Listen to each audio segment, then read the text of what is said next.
All right. Well, hey, thanks for joining us for another episode of Triple Play. Don't forget to like, subscribe, share, and support those that support us. So that means making sure you're calling if you have any financial needs. Andy McCollum and his staff over at Resource One at 636-458-1798.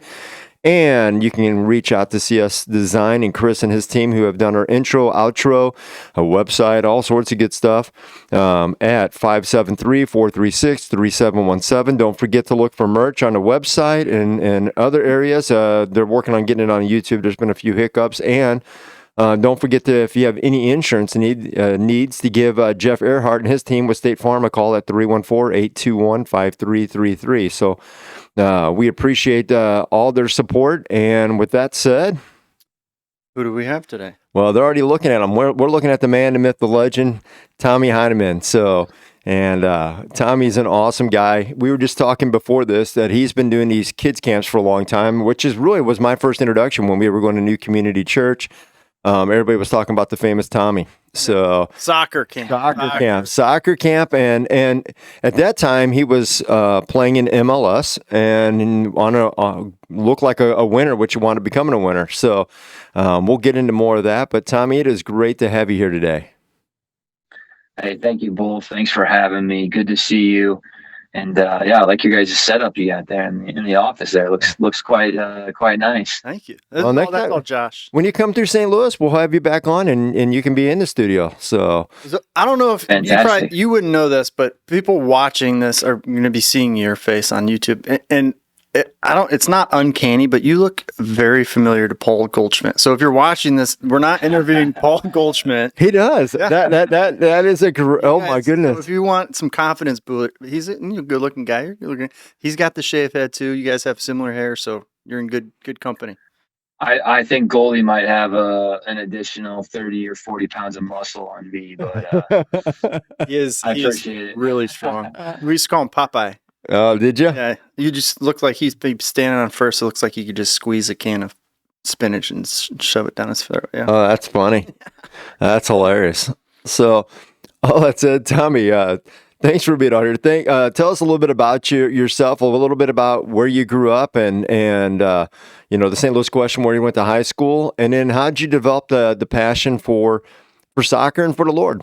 So, yeah, for sure. So I was born and raised St. Louis, Missouri, in Brentwood, where my family still resides there. I felt from a very young age the love of soccer placed in me. I started playing when I was 4, I'm very blessed to have a family that supported it. And that's where I would start when going through my history is my family, who I know you both know, my mother and my father, Tom and Janet. And they still live in St. Louis. And then my sister Maggie lives in U City. And I have another sister, Carly, that lives in Cincinnati. And I can't emphasize enough how grateful I look back in my life and how grateful I am to have had family that loved me, that cared for me, that supported me. I grew up in St. Louis, went to public school all the way through 8th grade, the Brentwood school system. And then in high school, decided to go to a private school. I went to CBC High School. So made the leap from public to private there, which was a bit of a transition. Was soccer factor in that? I mean, I know that they have a good soccer team. It had to be a thought, right? It was a major part of the decision-making process. Academics was always something important to me and to my family. The more I went to school, the more I didn't want to go to school and I wanted to do something else. But it's for soccer was a main reason why I decided to look outside. And going to CBC, I mean, I found a lot of competition there, and I actually was just back there a couple weeks ago to see the team play and to be able to meet the players. And it's my first time back there in a while. But I did 2 years at the old school in Clayton, and then I did 2 years at the new school. I don't know if you guys remember where the old school used to be, but over there by Clayton and Big Bend. Mm-hmm. And so So yeah, went to CBC High School, and from there, you know, when I set foot on campus, not even on campus, we were trying out in Forest Park. I realized, man, this is gonna be tough. This is gonna be tough.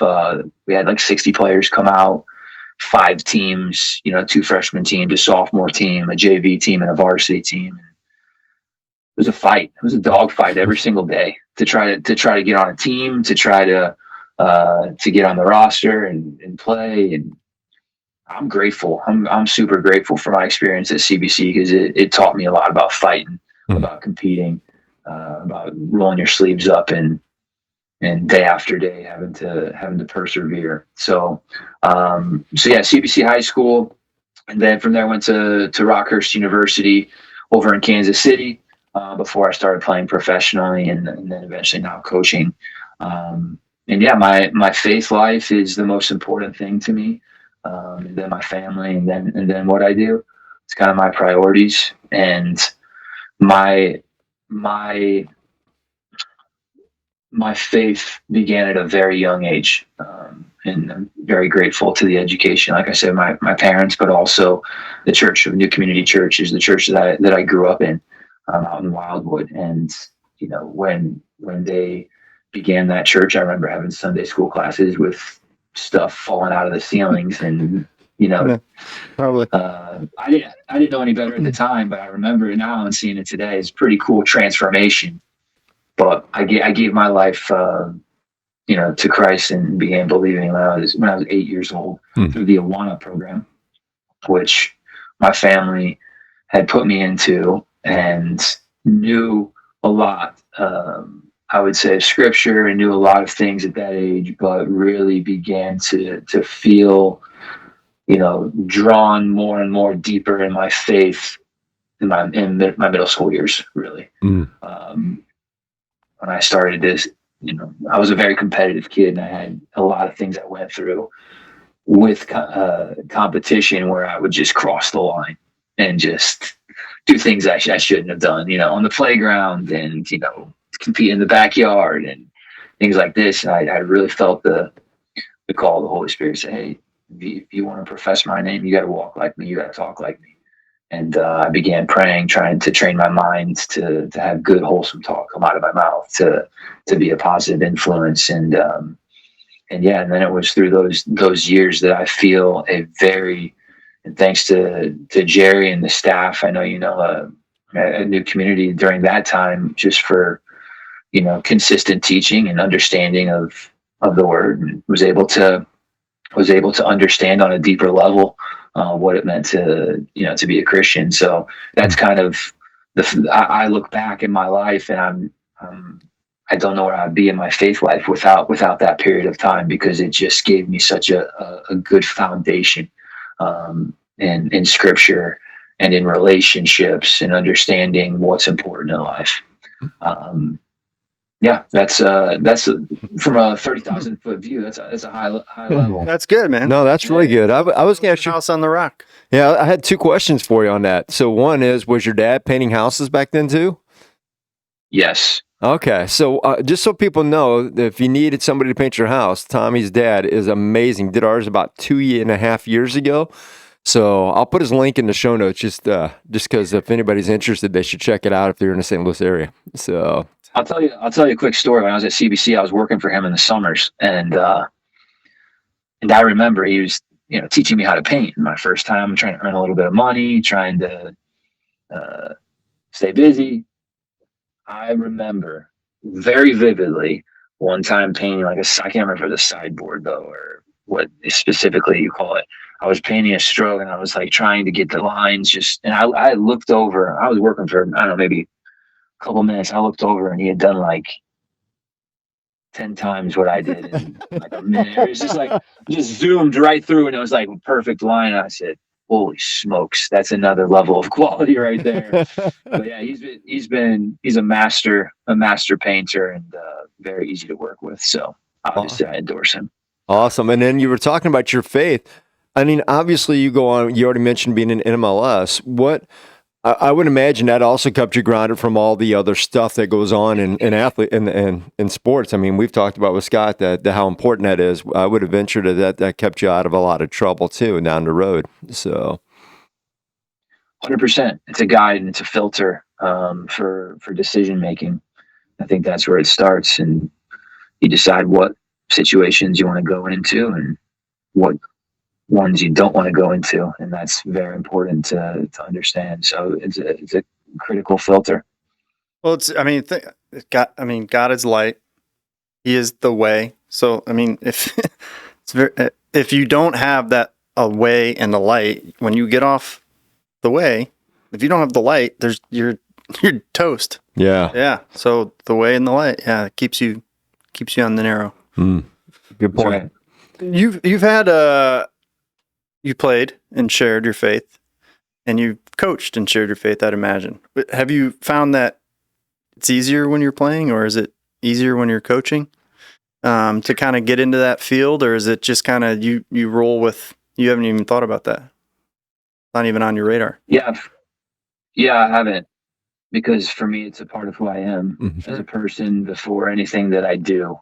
This is who I feel God created me to be, and there's times and places for conversations, and there's times and places not for conversation. And part of understanding that is also a big part of it. But it's not once crossed my mind. No. So, how was your journey to MLS? I mean, obviously, you said you went from Rockhurst to the MLS, but I know that you had some stops through the MLS. What was that like? And then where along the line did you meet your bride, and how did that all come about? So, yeah. So I said faith is the most important thing in my family, and it starts with my bride. So I am very appreciative of you asking that question, because it gives me a chance to embarrass her. I met her actually in college, the very first day of college. And we met each other at orientation, and we hung out very first night, ended up just staying outside, sitting on a little perch all night, talking, getting to know each other, and we watched the sunrise together. And that was the beginning of our relationship. And I'm so blessed to have met her. She's my angel and my champ. That's why I call her my champ, because we've moved, I want to say, like 16 times in the last, like, I don't know, whatever, 13 or 14 years. And she's just been with me in the thick of it, and stuck with me and encouraged me and supported me. So we met at Rockhurst and began dating, and then we got married in 2010. So we're going on 13 years of marriage. And she's a nurse. She did nursing at Rockhurst. I did business, and I left to go play in 2009. And she was finishing. She had one more year of school. She did a major double minor, and so we did some distance for a period of time, and then she came to visit here and there, and then we got married in 2010, and that's when I went to play for Columbus, and that's when we first started living together after that, and went from Columbus to Vancouver to Ottawa to Tampa to San Francisco to Cincinnati to Harrisburg to New Haven to Omaha to Nashville. And now to Chicago. And for you, for those of you listening, what he just did was he had a map in his mind and was just reading off his pit stops. Yeah, you know that too, because you when the minors and all that. So yeah, Florida, Michigan, Montana, California. Yep. So obviously she got to be patient too, right? I mean, that's a lot of moving. Got to be super patient. How many kids you guys got now? We have one. So okay. we have Hudson. He's 8, and he's Canadian American. He was born in Canada. Oh, there you go. Do you hold that against him? Yeah, not at all. I'm just joking. Very, very fond memories of our time. We spent 3 years in Canada, and very fond memories of our time there. So which one I know along the way you won a championship, right? So was that, I think, in your later years, correct? Where you really kind of bloomed your last few years in MLS? So in 2010, we won the USL championship with the Charleston Battery. And then in 2015, we won the fall championship with Ottawa Fury, not the NASL, but the fall. And then in 2017, we won the NASL championship. That was so that was the second division at the time. It's now not in existence anymore. But it's actually funny. We played in the last game of the NASL. In the final, we won the championship, and then that club, San Francisco Deltas, and the league folded. So, wow, that's crazy. Yeah. Now St. Louis has a team. Isn't that kind of crazy? After all your career's done, they finally get a team. So, I love to see it. It was cool. I was back. Was able to see the national team play, and I've been able to take in a St. Louis City game. I love the setup. I love the urban feel. I love the stadium. Everything. How they've began also has been so cool to follow. So it's really, really inspiring. I think for a lot of soccer fans, but also people that have grown up loving the game in St. Louis.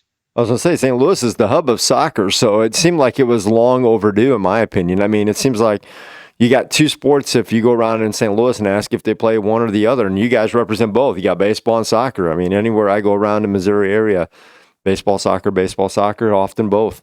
So, yeah, it's a key sport for so many generations in St. Louis. It's fun to see the level of enthusiasm and passion week in and week out for that team. Yeah. I always find it fun too because I'll run into people and they'll still name like some of the older teams that were prominent at different times in St. Louis. So and always St. Louis Ambush and the Steamers, and you'll go down and they'll be like, yeah, my dad was the goalie, or my grandpa. I love it. I just think it's awesome. Well, I grew up liking soccer, but I wasn't a soccer player. I would go to just soccer was part of kind of St. Louis sports. You grew up and you went to soccer stuff. Yeah. Did you go to the old Checker Dome before it was is that where you played? Yeah, I used to go down there and I loved to watch it. It was so fun. You used to have those little blimps that would fly around and like drop like free soda stuff. I loved it. I remember that. Yeah. I remember that. Little ambush balls they used to throw out. That's right. I got one of those. See? That's awesome. You still have it? That'd be cool. No, I was gonna say that. I did have one. Okay. All right. So now you're transitioning into coaching. Your career's done. Your first stop was Belmont, right? So I did a bunch of coaching when I played. I knew from a young age I wanted to coach when I was done, whenever that was going to be. So I started doing a lot of coaching on the side. And you guys know my organization in St. Louis and the camps that we did, the summers there, and then did some academy, did some college. We had our own futsal club when we lived in Ottawa. And then when I retired, actually before I retired is when I started coaching actually at Yale in the fall of 2018. And then after that, I went to Belmont. Okay. So it's just, you're naturally already knew you're going to be coaching. That's awesome. So that transition then was probably pretty seamless down to Belmont and then now up to USAA, I would imagine. So I wouldn't say the transition was seamless. Okay. That's not how I would classify it just in terms of logistics, but it's always hard. It's hard. And I don't think I'm the only one. When you do something you love for so long, and then you transition to a different field, it's hard. It's hard to let go of that. There was a time that I really had to think through that because I retired at a relatively young age, and maybe could have kept playing, but in the end, I felt called that it's time. I'm healthy, can go on my own terms, start doing things that I feel called to do, other things rather that I feel called to do. And so, I don't know that I would call it seamless, but I knew this is, if you can't play, then you can get pretty close with coaching, be in the environment every day. And I think more importantly than that, I'm passionate about leadership and about impacting others. And that's really what I feel called my spirit too. So So how's that translated into where your job now? I mean, you guys seem like you're doing really, really well, right? You guys kind of won a championship, am I understanding right, a couple weeks ago? Yeah, it was back in August, and yeah, I can share a little bit about my role. So I'm coaching the U15 men's youth national team, and it's really cool because it's the first entry point in the system for national team programming. And so having the opportunity to work with the top players in the country and bring them in and integrate them and teach them what it means to wear the flag and to represent our country is really, really, I'm honored to be able to do that. And I think it's an important responsibility, that I have to make sure that these players understand what it means to wear the crest from a cultural and identity point of view. And then from there, okay, how does that translate onto the field? And so, yeah, what we just went through was a whole cycle with an age group where we brought over 50 players through over the course of a year to build a player pool through different camps, domestic camps, international tournaments, and then we went to what's called the CONCACAF competition, which is our region, and that is the major tournament for this age group. So at U15, you have CONCACAF championship. At U17 and U20, you also have CONCACAF championship, and you also have World Cups at U17 and U20. And so to go through this cycle was a very rewarding experience with these players, and culminated in the end with an incredible trip to the Dominican Republic, where we had to go through the group stage and then the quarterfinal, the semifinal, and ultimately the final. So yeah, it was a very memorable experience for staff, players, and yeah, grateful to be a part of it. That's awesome.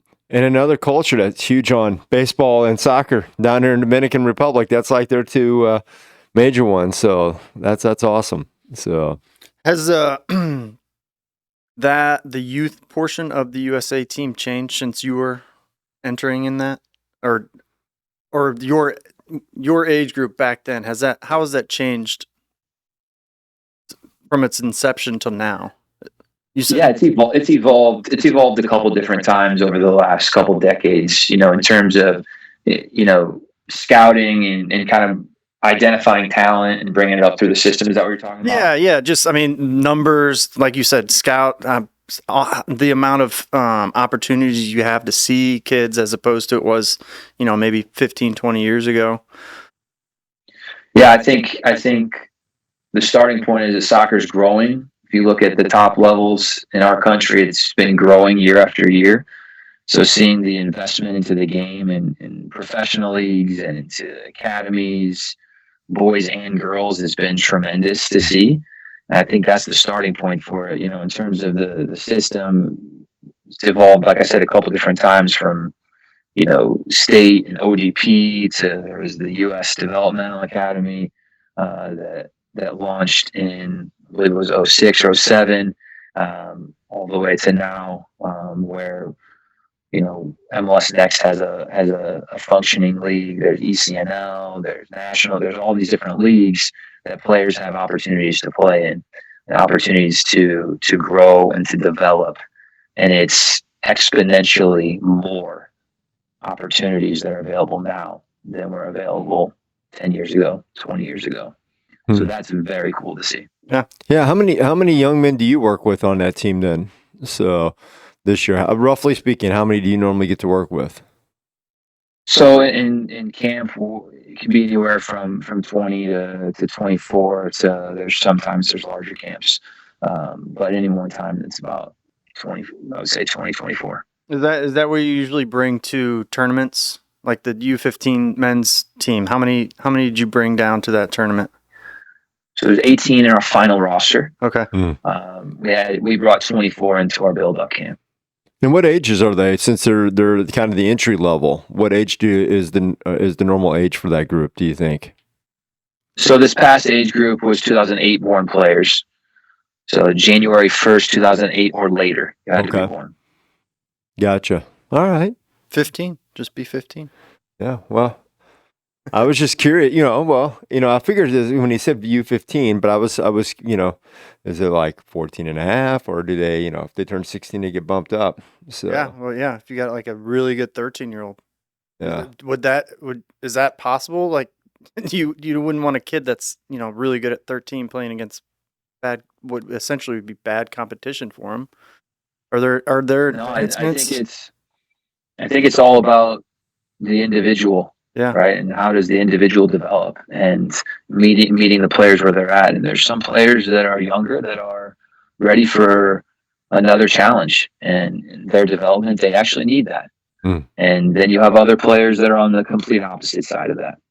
At this age, especially with growth and maturation, maybe they're developing a little bit later. Maybe they haven't hit their growth spurt. Um, there's always family situations, all these different dynamics, and taking those into account and understanding, okay, where's the player at? What does the player need to develop? Some are younger and need a stiffer level of competition, and some actually are the opposite of that. That maybe they need to be slowed down a little bit. So I think the starting point is, where's the individual and what do they need? And is it possible? I know you have the cutoff date, January 1st. Is it possible for a younger, like a 14-year-old, to play with the 15-year-olds? Or is it maybe just... Yes. It is. Okay. Yes. Okay. And so that was the last cycle. So now that cycle moves on to the U16s, and I'm in the process of preparing for our first 2009 born player camp, which is now the new U15 national team.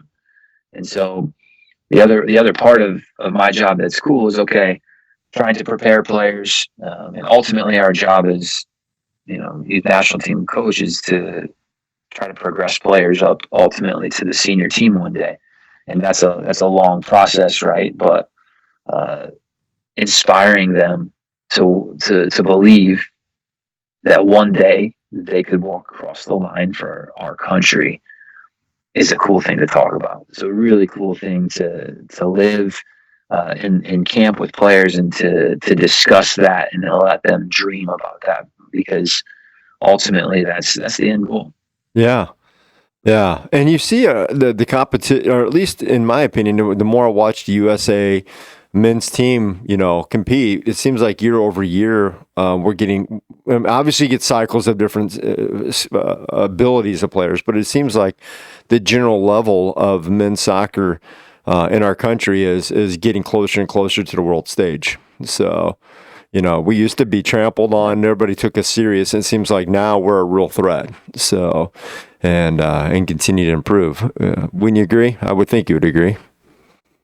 100%. I think it's a testament to everybody in the federation, all the work that's been done over, the last 4 or 5 years, to building a culture, building an identity. It starts at the top, and you can see with the senior team all the work that's been done, and how that echoes throughout all the other programming and the federation. It's been cool to see and cool to be a part of.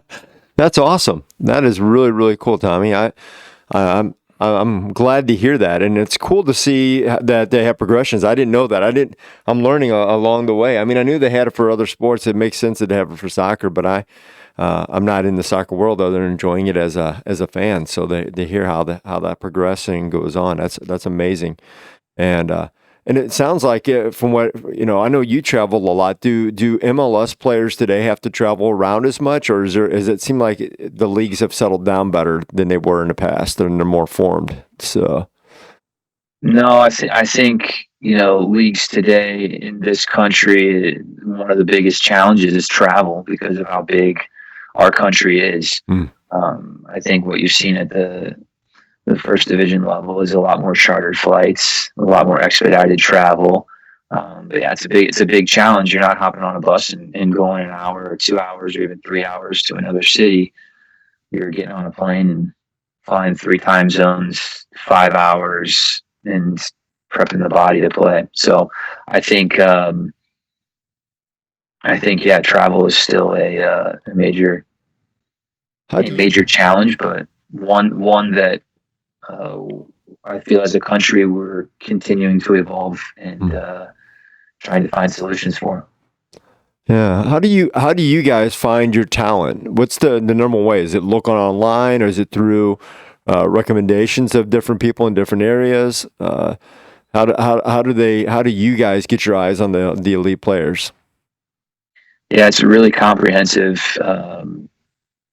process, and it all starts, with our talent ID department. They do a fantastic job of, being the hands and the feet of scouting, and I would say it's a lot of what you just said. Being able to talk to people, clubs, understand who the top players are, where they are, and how they're doing on a regular basis, and then monitoring them and saying, okay, over time, how are they performing? What do we see their potential as, and trying to gauge that, and then when the time is right, bring them into our environment.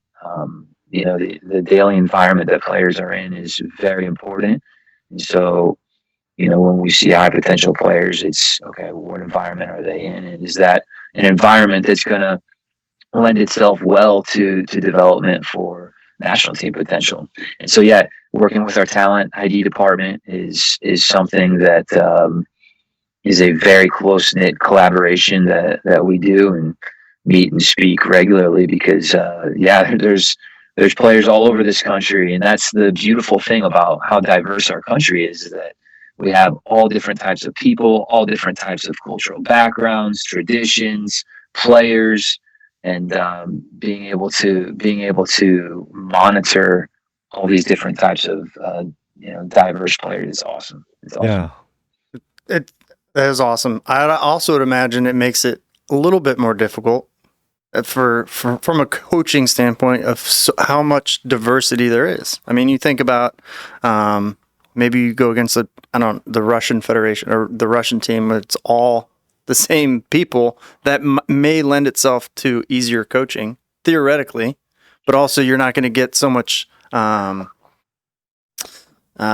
uniqueness from your players that can lend itself to team cohesion that is different, maybe not any worse or better, but just different than maybe a different country. Maybe there isn't a difference. Maybe I'm just spitballing. I mean, I would say we have a very detailed process, very specific things that we scout and look for in players, and we're all on the same page with that. And so being able to understand that collectively helps a lot with identifying the talent in this country. And excuse me. And then the second part of that is, yes, I still think it's one of our difference makers, how diverse we are as a country. Because while it might make challenging decisions for coaches, in the end, this is an incredible resource and tool that we have as a country, to have all these different types of backgrounds of people in our country. Definitely. Well, and abilities, because they're a good answer. Yeah, they're very, really good. Different thoughts, different everything. So, are you teaching your son how to play? Absolutely. Absolutely. My son, my youngest, is a huge soccer fan, so he was looking forward to hearing this podcast. He's like, "Dad, I can't wait to hear it." So, because he remembers you teaching him years ago when he was like 5. So, yeah, it's awesome. So, it makes my heart warm. My little guy's doing well, and loving playing the game. That's awesome. Good. Keep it that way. Yeah, that's really cool. Well, did you have anything you wanted to add before we wrap this up? I really appreciate you being on here. Words of wisdom, anything? No, I'm happy to have this time with you guys to get to know you a little bit better, and love your guys' work, what you're doing there in St. Louis and the community there, and keep going, keep pressing on.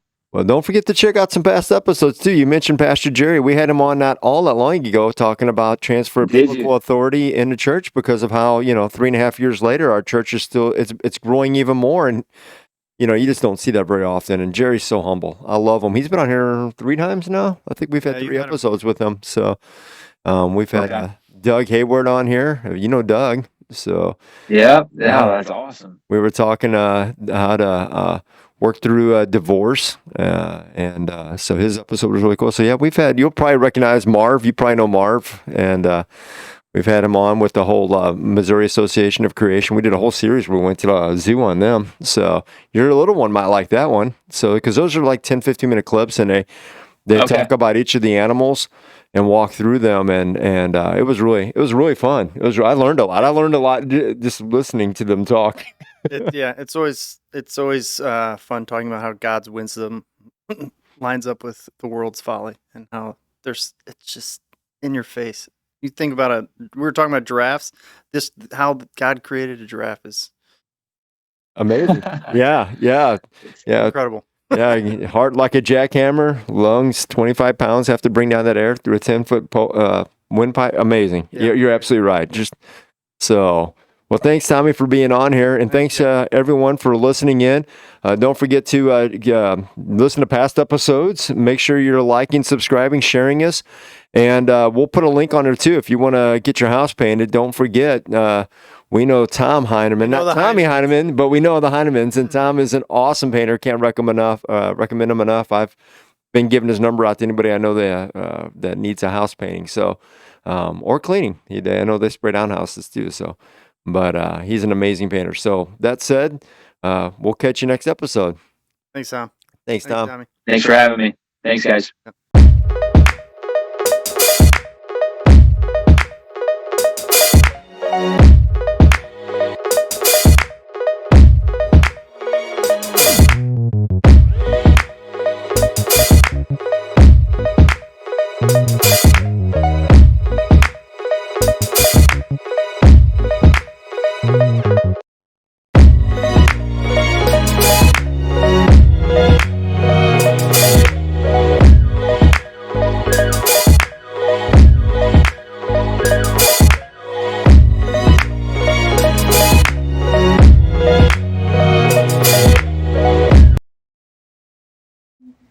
You're safe.